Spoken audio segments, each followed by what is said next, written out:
இங்கே நாசர் ரெஸ்டாரண்ட் நல்லாயிருக்கும். ஆல்ரெடி ஒரு பழைய வீடியோவில் காமிச்சிருக்கேன். அதெல்லாம் தாங்க அந்த கடை நாசர் ரெஸ்டாரண்ட். கடை சூப்பராக இருக்குங்க. வேறு லெவலில் இருக்குது கடை. அப்படியே உள்ளே போகலாம். சாப்பாட்டுக்காக உட்காந்துருக்குறோம். ஃபுட் ஆர்டர் பண்ணியிருக்கோம். ஆனால் இந்த கடையில் சாப்பிட்றதுக்கு முன்னாடி இந்த மாதிரி வெஜிடபிள்ஸ் கொடுத்துருவாங்க. இது ஒரு ஸ்பெஷல் ஃபுட்டு ஆர்டர் பண்ணி வந்துருச்சு பாருங்கள். டன்டடன் இன்றைக்கி ஒரு பிடி வேறு லெவலில் இருக்க போகுது. க்ரில்லு,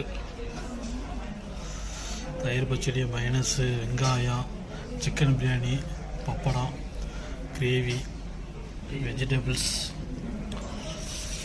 அதாவது லெக் பீஸ் கொடுத்துருக்காங்க பாருங்கள். இந்த லெக்கு